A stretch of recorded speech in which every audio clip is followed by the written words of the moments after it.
Hello student, today we will see the topic number 4 environmental management. ठीक आहे. आपल्याला माहित आहे बऱ्याच प्रकारचे रेज असतात. यूव्ही रेज असतात, इन्फ्रारेड असतात, एक्स रे असतात. ठीक आहे.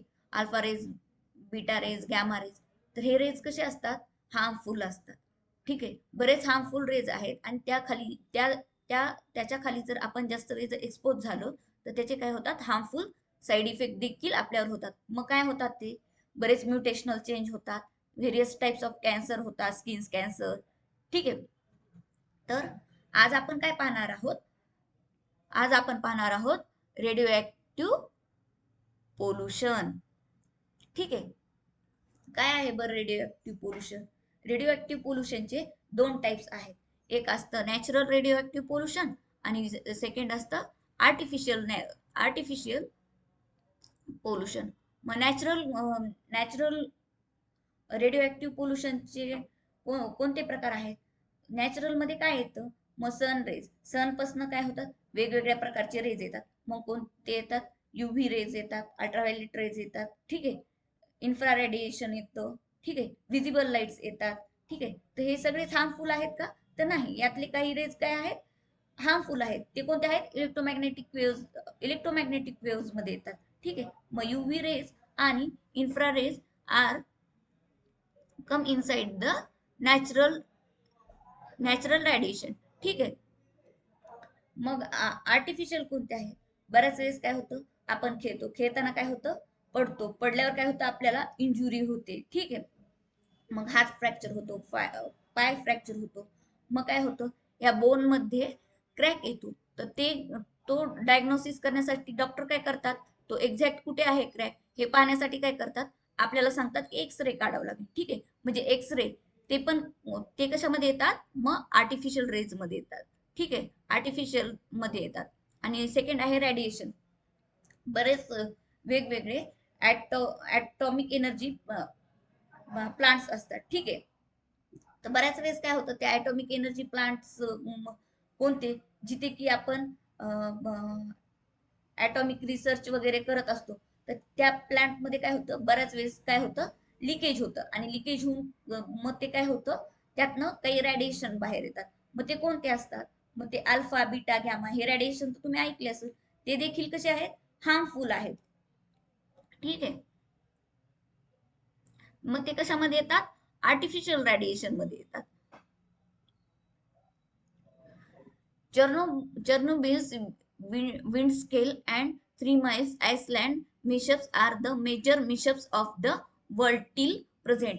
म्हणजे हे ह्या ठिकाणी काय झालं होतं की बरं त्यांचे एक्सपेरिमेंट वगैरे करताना मोठमोठ्या एनर्जी प्लॅनेट मध्ये काय झालं होतं? लीक झालं होतं. त्यावेळेस काय झालं? Thousands of people have been affected for long term due to this accident. त्या लिकेजमुळे काय झालं? खूप मोठे लॉट्स ऑफ पीपलला काय झालं? त्याचा अफेक्ट झाला होता. त्यापासून जे रेज निघाले मग ते कोणते होते? अल्फा होते. रेडिएशन मधनं कोणते येतात? Alpha, beta, gamma. मग ह्या रेडिएशन मुळे काय झालं?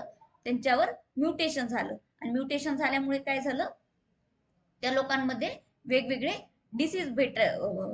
डिसीज सापडली आणि ते म्युटेशनल डिसीज कसे असतात? ते जेनेटिकली इनहेरिटेड होतात. म्हणजे एका जनरेशन मधनं दुसऱ्या जनरेशन मध्ये येतात. ते कसे असतात? खूप हार्मफुल असतात. Some of the effects of radiation are as follows. मग त्यामध्ये काय काय अफेक्ट झालं? मग इथे काही डिसीज दिलेले आहेत. मग एक आहे cancerous ulceration occurs due to high radiation of X rays. ठीक आहे. एक्स रेजचं जास्त प्रमाणात एक्सपोज झाल्यामुळे काय झालं? कॅन्सरस अल्सरेशन ऑकर्स म्हणजे काय झालं? त्या ठिकाणी त्या पर्सन मध्ये काय सापडला? कॅन्सर सापडला. ठीक आहे. मग स्किन कॅन्सर असो किंवा इतर कोणताही वेगवेगळ्या प्रकारचे काय सापडले तिथे? Cancer ulceration. ठीक आहे. सेकंड दिला आहे tissue in the body are destroy. मग बऱ्याच पर्सन मध्ये काय झालं? त्यांची जी स्किन आहे ती काय झाली? बर्न झाली. बर्न होऊन काय झाली? ती डिस्ट्रॉय झाली. ठीक आहे. It is too much dangerous. ठीक आहे. थर्ड काय होतं? तर जेनेटिक चेंजेस ऑकर्स. मग जेनेटिक्स चेंज म्हणजे काय? त्यांच्या जीन मध्ये म्हणजे जीन काय करतो? आपलं कॅरेक्टर एक्सप्रेस करतो. ठीक आहे. म्हणजे त्यांच्या जेनेटिक लेवलला काय झालं? न्यूक्लिओटाइड बेस पेअर मध्ये चेंज झाला, म्युटेशनल चेंज झाला. मग त्यामुळे काय झालं, त्या व्यक्तीमध्ये जेनेटिक्स चेंज दिसायला लागले. म्हणजे समजा स्किन कलर असो, ठीक आहे, मग आपला कसं व्हाईट असतो, ब्लॅक असतो, मग ते जेनेटिक्स चेंजमुळे काय झालं, त्यात वेगळा वेगळा कलर वगैरे निर्माण झाला, किंवा आपली अरेंजमेंट, नाक, डोळे, कान वगैरे जे आहेत, मग त्यामध्ये त्या जरी जेनेटिक्स वरती इफेक्ट झाला तर ते काय होतं, चेंज होतं. मग कलर असू, साईज असू, ठीक आहे, एक हात लहान, एक हात मोठा, असे बरेच काही चेंज त्यामध्ये दिसून येतात. ठीक आहे. आणि vision is adversely affected. Genetic change कसा आहे, हा काय होतो, एका जनरेशन मधनं नेक्स्ट जनरेशन मध्ये येतो. It is very harmful.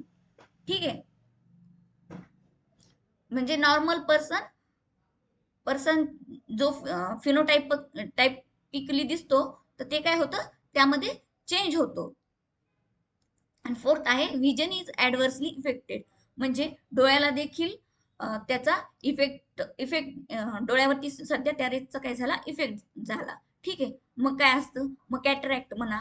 म्हणजे काय होतं, कॅटरॅक्ट म्हणजे मराठीत काय म्हणतो आपण त्याला, मोतीबिंदू म्हणतो. ठीक आहे. बऱ्याच वेळेस आपण आपल्या आजीचं वगैरे ऑपरेशन झालं असं ऐकतो मोतीबिंदूचं. म्हणजे त्या व्यक्तीला काय होतं की समोर जे काही व्हिजन आहे ते कसं होतं, फेंट दिसायला लागतं, फिकट धुरकट धुरकट दिसायला लागतं.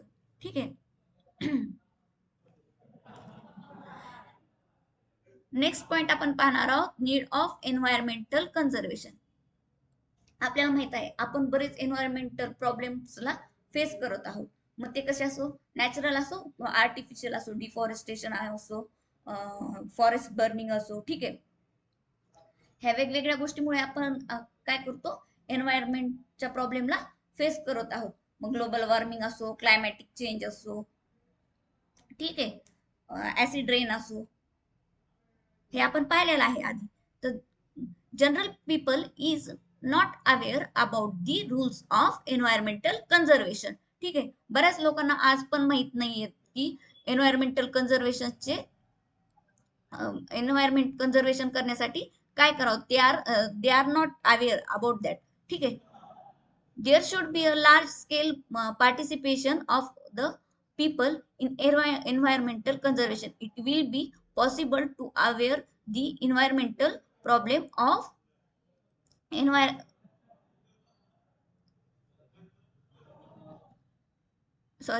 it is possible to answer the environmental problem only if environmental protection conservation become an effective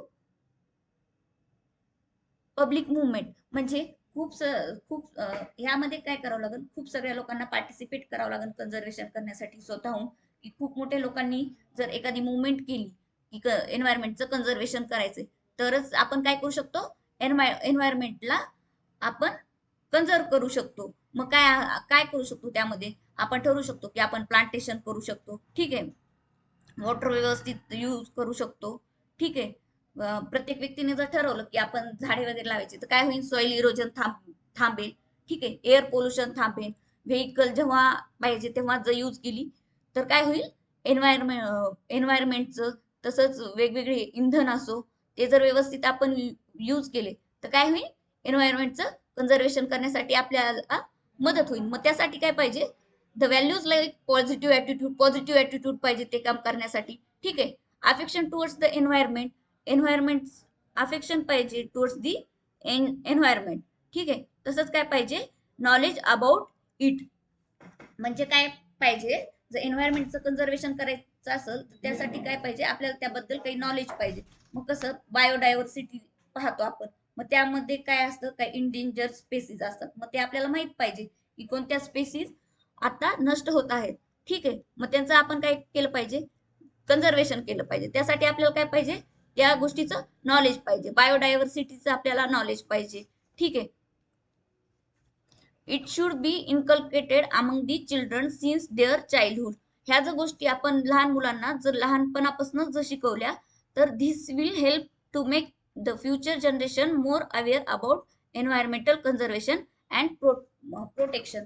जर सुरुवातीपासूनच आपण जर लहान मुलांना सांगितलं की हा ठीक आहे, की कचरा हा रस्त्यावरती टाकण्याच्या ऐवजी डस्टबिन मध्ये टाकायचा, प्लास्टिक पॉलिथिन सेपरेट करायचं, तर यामुळे काय होईल, This will help to make the future generation more aware about the environmental conservation.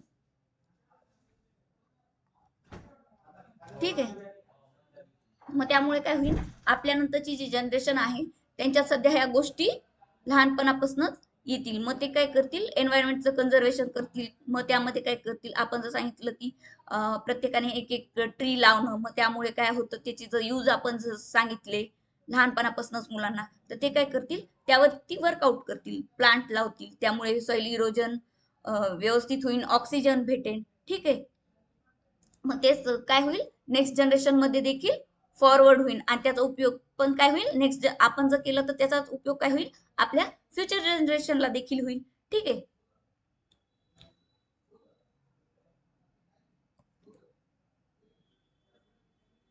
Today all the developed developing underdeveloping countries have accept the responsibilities of the environmental protection. मग आज काय झालेलं आहे की ज्या काही डेव्हलप्ड आहेत तसेच डेव्हलपिंग पण कंट्री आहेत आणि अंडर डेव्हलपिंग कंट्रीजनी काय केलेलं आहे, रिस्पॉन्सिबिलिटी घेतली आहे. कशासाठी, टू प्रोटेक्ट दी एन्व्हायरमेंट.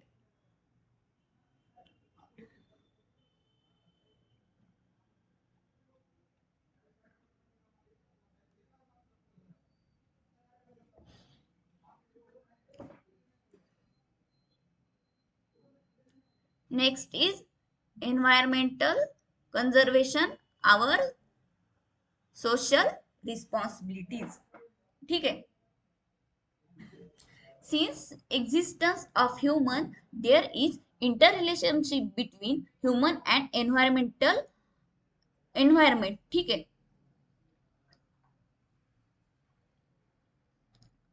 आपण काय झालं आहे, 16च्या काळापासून काय झालेलं आहे, ह्युमन बिंग तसेच एन्व्हायरमेंट यांच्यामध्ये काय आहे, एक इंटर रिलेशनशिप आहे. ठीक आहे.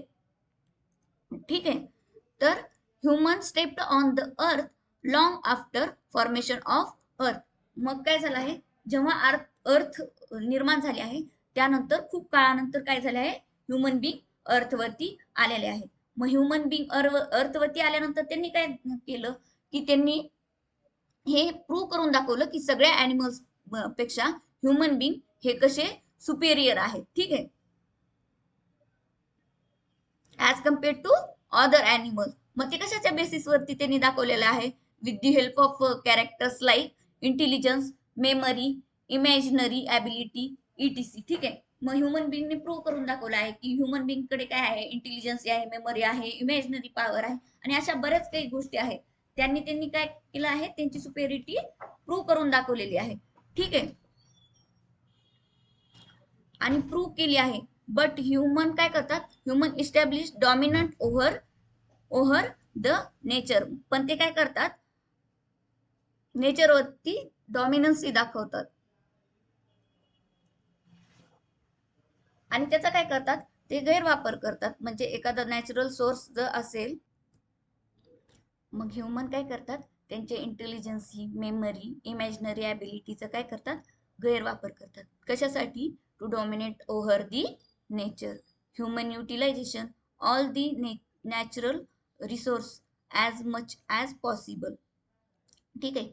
In an attempt to live a satisfactory life, human kept on snatching from the nature as much as possible and this lead to increase in problems. ठीक आहे. म्हणजे ह्या इंटेलिजन्सीचा ह्युमन काय करतात, व्यवस्थित उपयोग करत नाहीत. म्हणजे ज्या काही नॅचरल गोष्टी भेटतात तर त्या जितक्या जास्त भेटतात ते तितक्या जास्त काय करतात, घेतच राहतात. मग खनिजे असू किंवा कोणती एखादा नॅचरल सोर्स असो, तर ते काय करतात, घेत जातात. म्हणजे कामापेक्षाही जास्त त्याचं काय करतात, युटिलायझेशन करतात. म्हणजे एक ठिकाणी ती गोष्ट काय होईल, मग संपत येईल. ठीक आहे.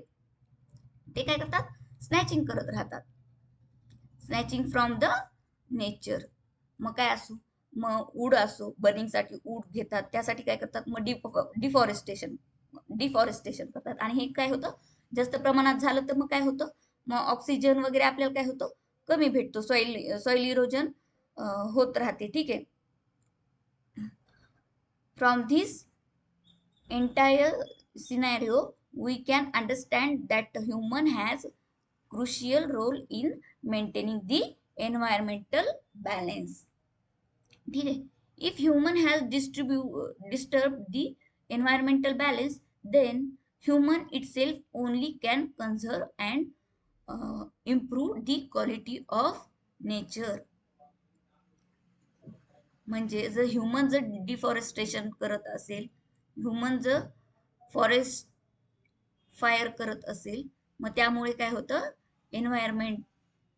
एन्व्हायरमेंटचे प्रॉब्लेम्स इन्क्रीज होतात.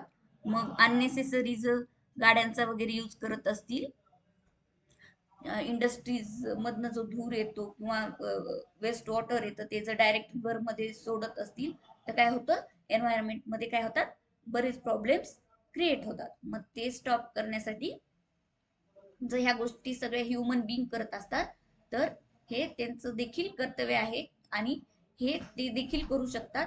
काय करू शकतात, एन्व्हायरमेंटला बॅलन्स करू शकतात.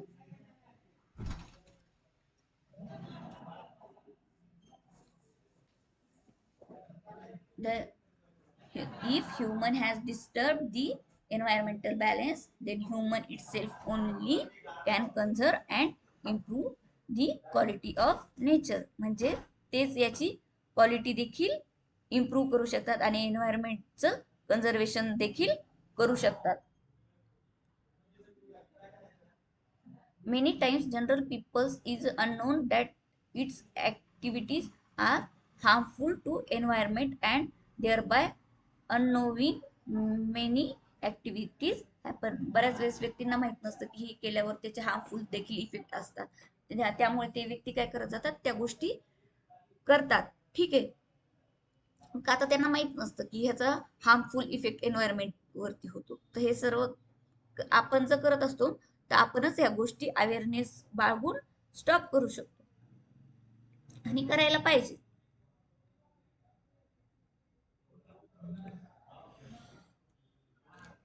Next is the big story of A small man. ठीक आहे. खूप सुंदर काम केलेलं आहे या व्यक्तीने. एक स्टोरी आहे, जादव मोलाई पैगन is a highly acceptable person in highly capable person in Assam. ठीक आहे. जादव मोलाई पेंग नावाचा एक पर्सन होता. He born in 1963. He working as a forest worker since the age of 16. 16 वर्षापासून ही व्यक्ती, ह्या व्यक्तीचा जन्म 1963 साली झाला आणि वयाच्या 16व्या वर्षापासून ही व्यक्ती काय करते, ॲज अ फॉरेस्ट वर्कर म्हणून काम करते. One large number of snakes died in the flood of Brahmaputra river flowing by the village. म्हणजे ब्रह्मपुत्रा रिव्हर मध्ये ची जेव्हा फ्लडिंग झाली होती, तेव्हा काय झालं होतं, हे जादव मोलाई पेंग नावाची जी व्यक्ती आहे, तेव्हा त्यांनी पाहिलं होतं की त्याच्या काठाला बरेच सारे स्नेक्स हे मरून पडलेले होते.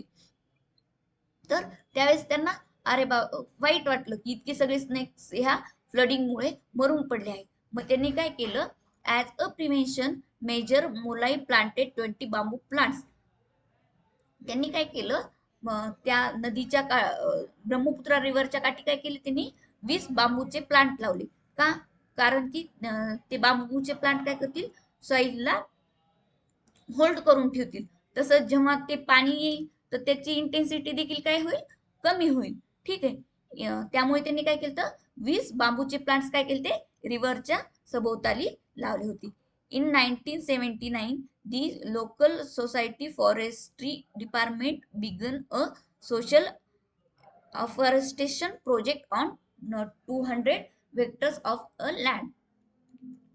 म्हणजे काय झालं, तिथे एक प्रोजेक्ट सुरू झाला होता आणि त्यामध्ये सध्या जाधव मोलाई पैगन हे मेन व्यक्ती होते. त्यांनी काय केलं होतं,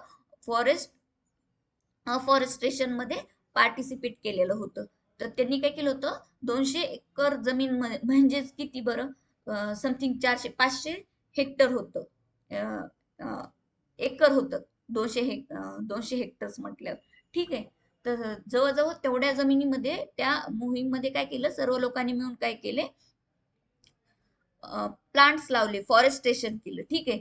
मोलाई was one of the few forest worker who were looking after that project. ठीक आहे. त्यातले एक व्यक्ती कोण होते, मोलाई होते त्या प्रोजेक्ट मध्ये. Molai is continue to plant the trees even after completion of the project. तर ह्या मोलाईने काय केलं, तो प्रोजेक्ट तर संपला, पण ते प्रोजेक्ट संपल्यानंतर पण जो काही एरिया आहे, ठीक आहे, ठीक आहे, जिथे की प्लांट्स वगैरे नाही, तर अशा एरियामध्ये त्यांनी काय केलं, त्यांचं जे प्लांटेशन होतं त्यांनी ते काय केलं, कंटिन्यू ठेवलं. आणि हे कंटिन्यू ठेवल्यामुळे तिथला जवळजवळ बराचसा एरियामध्ये काय झालं, फॉरेस्ट तयार झालं. ठीक आहे. तर ते किती झालं, 1360 एकर्स एवढा एरिया मध्ये त्यांनी काय केलं, फॉरेस्ट फॉरेस्ट तयार केलं. ठीक आहे. प्लांट्स लावून. म्हणजे खूप खूप खूप सुंदर गोष्ट आहे की त्यांनी काय केलं, हे प्रोजेक्ट झाल्यानंतर देखील त्यांनी कोणाचाही विचार न करता ते एकटे काय करत गेले, त्या एरियामध्ये प्लांट्स लावत गेले. असं करत करत 1360 एकर एवढा तो फॉरेस्ट एरिया तयार झाला.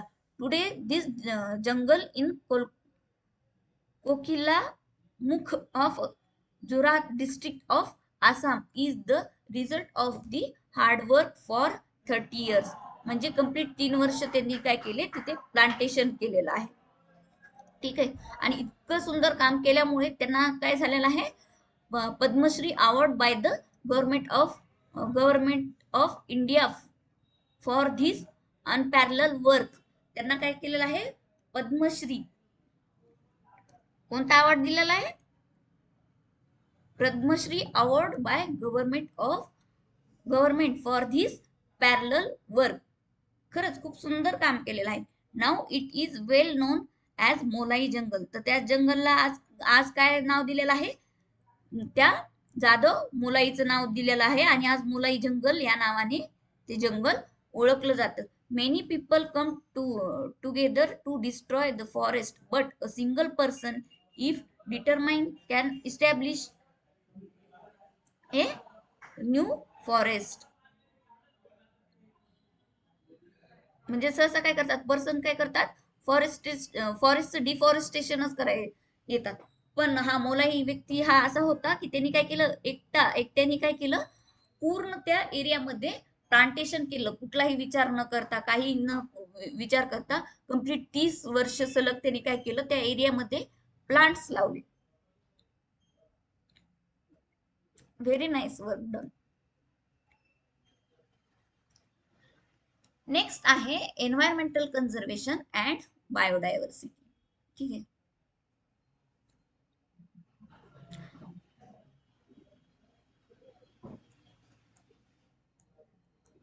What is mean by biodiversity. बायोचा मिनिंग तुम्ही अगोदरच्या चॅप्टर मध्ये सांगितलं आहे. बायो मीन्स काय, लिव्हिंग. वेट, बायो मीन्स काय,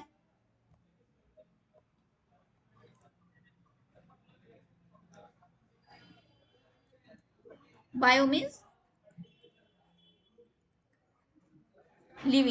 लिव्हिंग ऑर्गॅनिझम. ठीक आहे. आणि डायव्हर्सिटी म्हणजे काय, व्हरायटीज. ठीक आहे. तर आज आपण पाहणार आहोत environmental conservation and biodiversity.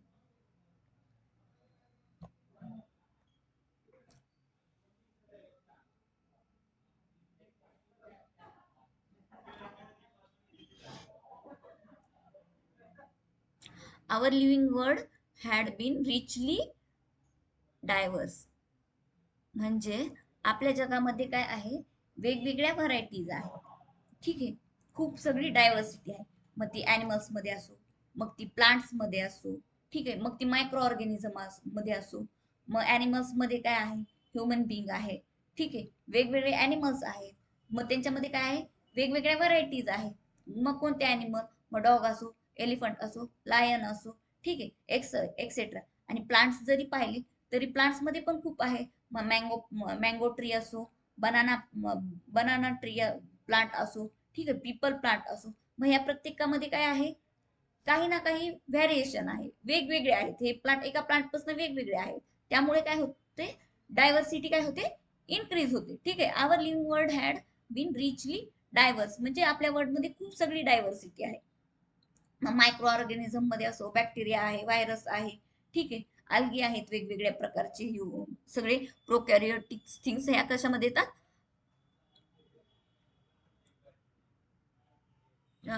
Micro organism मध्ये येतात. It consist of varieties of plants and animals, जे मी आता तुम्हाला सांगितलं आहे की वेगवेगळे प्लांट्स आहेत, ॲनिमल्स आहेत. ठीक आहे. Biodiversity is Biodiversity is richness of a living organism in the nature due to the presence of varieties of organism, ecosystem and genetic variation within a species. ठीक है.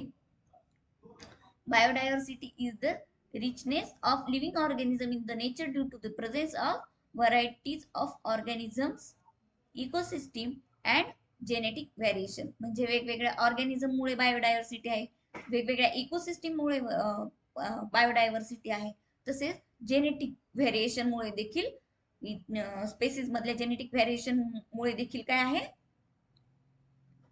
डायव्हर्सिटी आहे. Biodiversity occurs 3 different level. किती आहेत, 3 different level. मग ते आपण पाहूयात one by one कोणते आहेत. फर्स्ट आहे जेनेटिक डायव्हर्सिटी. मग जेनेटिक डायव्हर्सिटी काय आहे, occurrence of diversity among the organism of the same species is genetic diversity. ठीक है.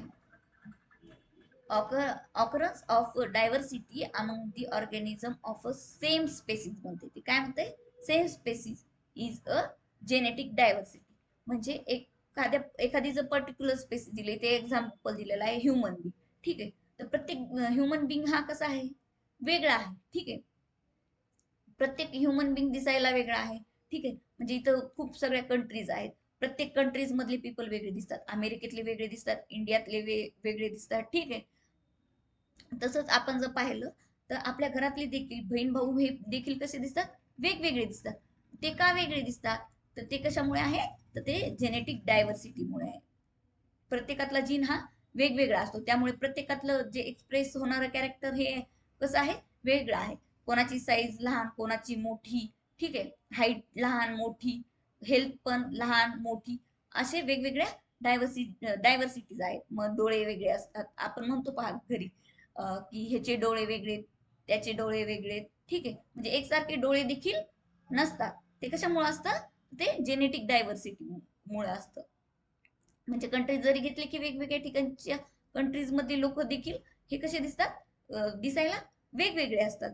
तर हे व्हॅरिएशन जेनेटिक डायव्हर्सिटी मुळे आहे.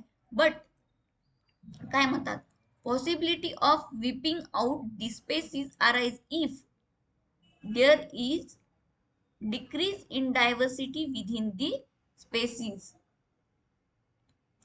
whose members involved in a sexual reproduction.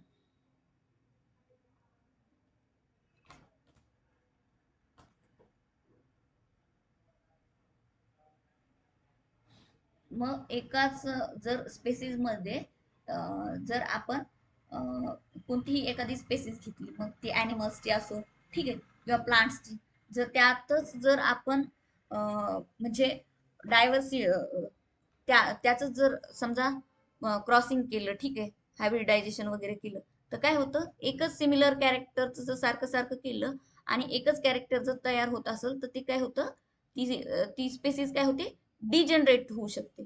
ठीक आहे. म्हणजे त्याचं एक्झॅक्ट रिझन तर इथं पूर्ण एक्सप्लेन करता येणार नाही, पण एकच स्पेसिस जर आपण हे केली तर ती काय होती, डिजनरेट देखील होऊ शकते.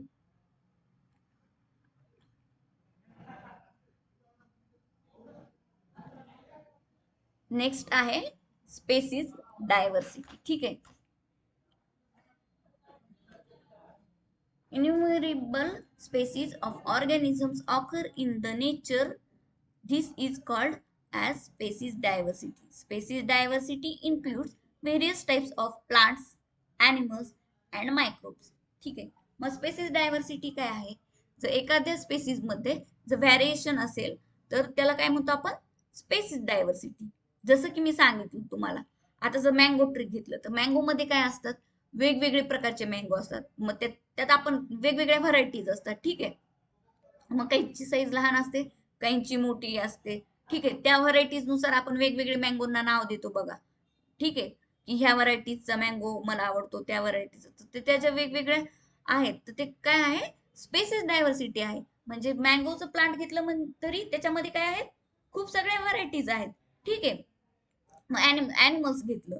मग त्यामध्ये कुठलाही आपण एखादा ॲनिमल्स घेतला. मग डॉग मध्ये खूप साऱ्या स्पेसिस आहेत. ठीक आहे.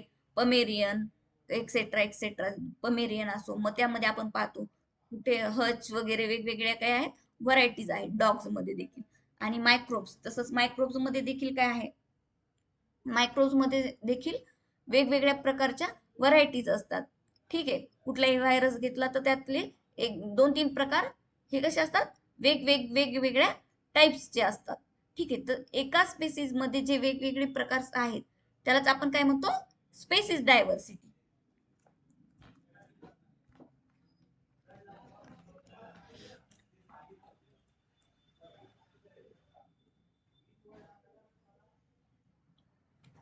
थर्ड आहे इकोसिस्टीम डायव्हर्सिटी.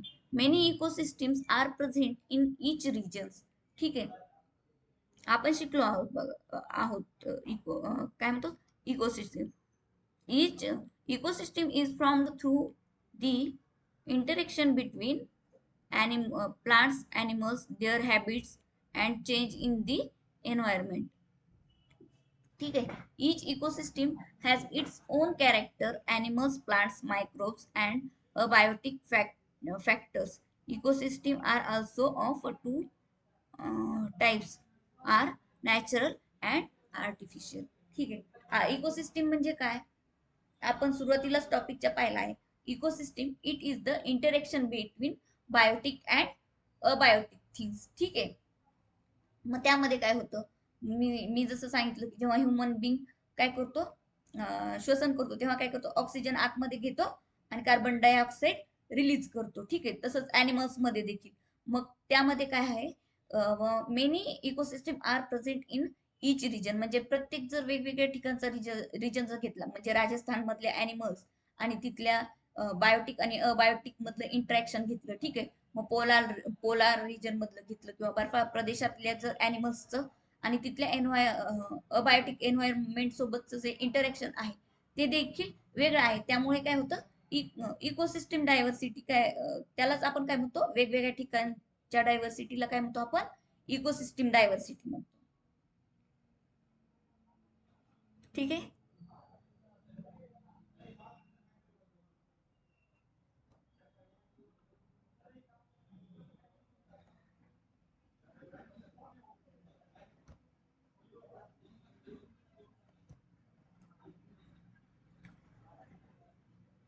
इथपर्यंत लक्षात आलंय का सर्वांना?